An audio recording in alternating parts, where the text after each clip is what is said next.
So, amid the war that's taking place in Iran, there is so many things that's going on. We're hearing of the conditions that it is that soldiers are being left in. We're hearing of soldiers actually jumping overboard. But Pete Hegseth is out on the campaign trail in his own capacity and not focusing on the bigger things. And in this clip, we see Unhinged Brianna Lyman, who's a bit of a Maga airhead. She is pro Maga, pro anything that Donald Trump does, and she really kind of loses control. And Abby Phillip has to put her in her place in this clip. As usual, let's watch the clip in full. I want to give you guys my thoughts towards the end. Let's get into it. Secretary of War be on the campaign trail during a war. Pete Hegseth in Iowa this week campaigning for Congressman and combat veteran Zach Nunn in a district the Democrats are hoping to flip. The congressman and Army veteran Jason Crow calls it a complete failure of leadership, and he argues that Hegseth shouldn't be campaigning while the conflict in Iran is spiraling out of control. And while there are supplies and morale issues on board the USS Abraham Lincoln, it highlights a growing concern about the mixing of military with politics. Hegseth did little to calm those concerns today. We also rebuild our military, and at the same time, we're restoring the warrior ethos inside our department because that matters. We need guys like this man right here having our back in Congress as we get rid of DEI at the Defense Department. At the Department of War, we do training, not trannies. It is a day and night difference. Training, lethality, accountability, discipline, readiness, the bedrock of what it means to be an American warrior is the only focus of our department. Colorblind, gender neutral, merit-based. That's it. We want the best. In past administrations, Pentagon officials typically kept their distance from campaigns, and the Department of Defense told CNN that Hegseth was in Iowa in, quote, his personal capacity. I also just listened to that and the broader context of where we are as a result of this war, in which there's active discussions about munitions being in low supply, about our bases being vulnerable overseas, about our ships being essentially out to sea for historic amounts of time. I do think it kind of begs the question, shouldn't Pete Hegseth be busy handling those things and not campaigning? Well, I think there's room for that kind of criticism. I can certainly sign on to it. I would prefer my secretaries of defense to take a light touch when it comes to domestic politics, and previously that has been the standard MO. I think that's a fair criticism. I'm not sure it's a fair criticism to say that Pete Hegseth should be devoting himself to the acquisitions process, for example, getting domestic manufacturers, private industry to produce more interceptor missiles. That's not the job of the Secretary of Defense. Yeah, I mean, wait, hold on. Isn't that his job? Like, yes. He's the leader of the Pentagon. No. His job is to make sure that we are. What he just talked about readiness. I can't think of a thing that is more important for readiness than whether we have the munitions to fight wars and defend ourselves. Yeah, and that is something that the Pentagon should be focused on. Whether the Secretary of Defense cannot be seen in public because he's monitoring our acquisitions process, I don't think that's a fair criticism. Here's the answer. Here's the answer. Very simple. Absolutely not. Should the Secretary of Defense, while men and women are in theater, at war, actively right now, in one that we are arguably losing, should he be out stumping on the campaign trail in Iowa? I mean, what are we doing here? This is such an insult to the men and women who right now, as we were going to talk about soon, what's happening on the USS Lincoln, while he's out there at the Iowa State Fair, which is lovely, by the way, I've been there, but he shouldn't be out there stumping, eating, butter on a stick and rah-rahing for political candidates against the Department of Defense's own policies, by the way, which is say that they should be apolitical. He doesn't get the luxury of being a private citizen now while our men and women are at war and suffering without proper supplies, without proper plumbing. You have a mental health crisis happening on the USS Lincoln. And then the Pete Hegseth is out here auditioning possibly for his next political job.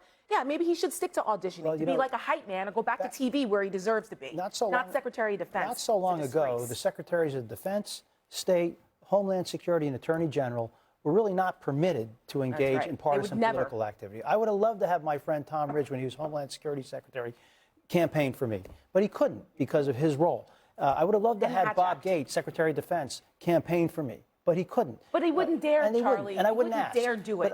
So that's what's wrong. This is a norm or a tradition that's been broken, and especially during a time of war. And I absolutely believe it's the Secretary of Defense's job to make sure that our troops have what they need. That's a very fair criticism, but we're eliding the allegation here implied, which is that Pete Hegseth isn't doing his job, and also that there's a mental health crisis on the USS Abraham Lincoln. We often hear, and obviously extended deployments are terrible. Now, we often hear about from very concerned liberals that when American soldiers who volunteer for this job are deployed to do the job they do, it is said, implied, sometimes it's just sort of suggested that it's untoward to ask them to take the risks that they volunteered for. I have a lot of vets in my life. Stop that right now, because this is that you know better than what they want to do. First of all, I'm not a liberal. Second of all, yes, they sign up for this. Thirdly, it is the job of the Secretary of Defense and the Commander-in-Chief to make sure that the troops are taken care of. There is clearly something going on the USS Lincoln because they have been deployed longer than anybody has ever been in 50 years. The ship is not equipped so for that's the length correct. of this They're not getting their training because supplies. It's been a long extended deployment. Well, they're not getting proper training. I guess that's why I'm not sure why you're defending the conditions What are we doing that they're here? living under. I just want to know what the accusation against Pete Hegseth is here. Is that he's too busy running around playing G.I. Joe instead of being Secretary of Defense. That's what the accusation is. Here's my specific accusation. I come from a military family. My mom served in the Air Force. My brother is currently active duty Navy. He is very concerned, as somebody who's already served in a combat situation in the Middle East, that he will be deployed once again. I'm concerned about it. His wife is concerned about it, as well as their 5 kids. Those concerns pale in comparison to the fact that so far in this quagmire that falls squarely on Pete Hegseth's shoulders has already killed 18 of our armed servicemen and women, has already wounded 600 service members that we know of, because the Department of Defense is actively engaged in downplaying the collateral damage that has been constructed in this war. It is a problem. And the fact that Pete Hegseth has the time, even in his personal capacity, I frankly don't care that he's campaigning. This administration has been very derelict in its duty to the American people. He can spend his time how he wants. However, it's a huge disservice to our armed services, to our armed men and women, and to this country that he somehow finds the time to do something else but get us out of this conflict that this administration promised us it would not get us involved in. Again, I have not heard the allegation against him say that the Secretary of Defense should be getting us out of the conflict that the chief executive got us into, which is not his job. What's the allegation?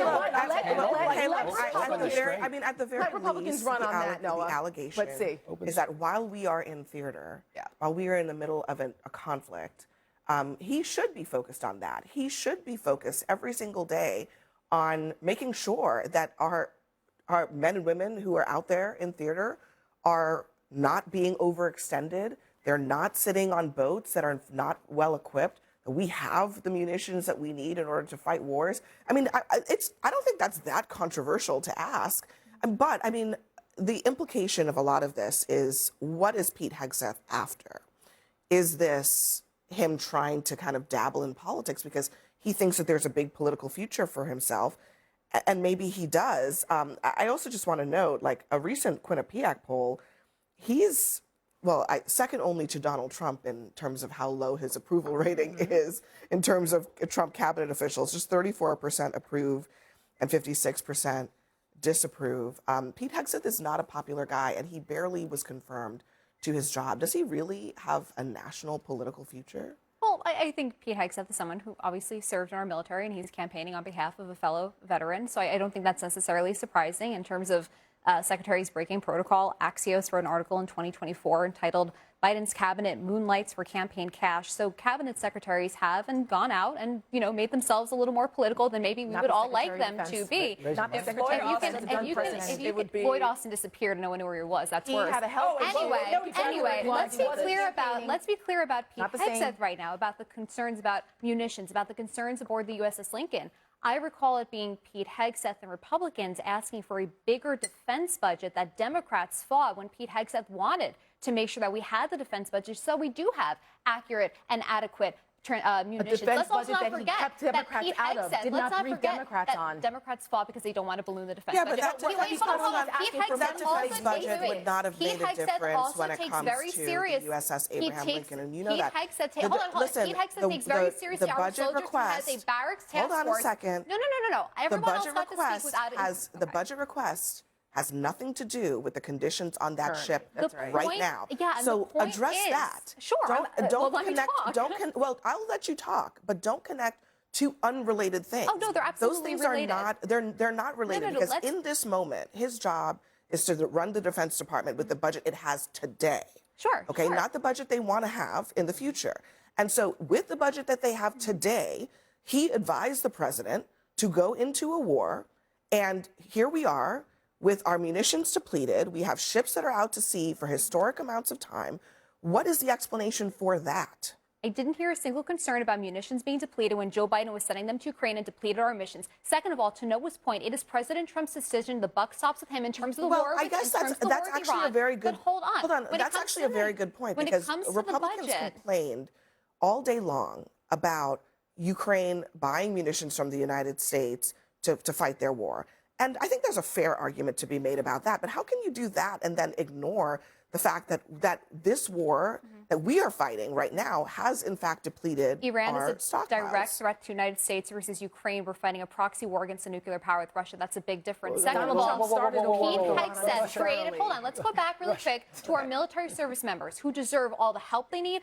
To Noah's point, they are being relieved. Pete Hegseth, back in October of 2025, created a barracks task force because he said when people have issues like rodents in their room, they have horrible living conditions. I want commanders to be able to address these and fix these immediately. That's how serious Pete Hegseth takes concerns. Second of all, I remember the same people complaining about 9 months ago that Pete Hegseth was feeding them lobster are now saying they're not getting the lobsters, basically. Why are they dismissing the conditions? They're not dismissing the conditions at all. The president and Pete Hegseth have both dismissed the conditions. Let's go over the conditions. Publicly, but they're relieving them because... Hold on. Let's talk about this. The people who are on the ship right now, no, because I keep getting cut off. The people who are on the ship right now deserve to be taken care of. But you're making a lot of statements. Yes. Okay, and you need to take a deep breath. You guys are making all different statements. Just take a deep breath, because what I'm saying to you is that you're denying that they downplayed what was going on that ship, and that's not accurate. They did downplay what went on that ship. And the reason that they are being relieved is because family members have spoken out through the media to raise alarms about what is going on. You have to acknowledge that actually happened. Oh, I do. Do you acknowledge that? Yes, and so let's go over what we know for a fact happened. We have 1 confirmed overboard incident. We have 2 reported, specifically detailed jump attempts, and then we have a handful of complaints. I am not saying those didn't happen. What's the point? The point. Are you kidding me? If you guys would let me talk and I can have a conversation. Run on this. Okay, Tara, I really do. I was invited on the show to speak too, so if I can get it out. There are 5,000 people on the ship.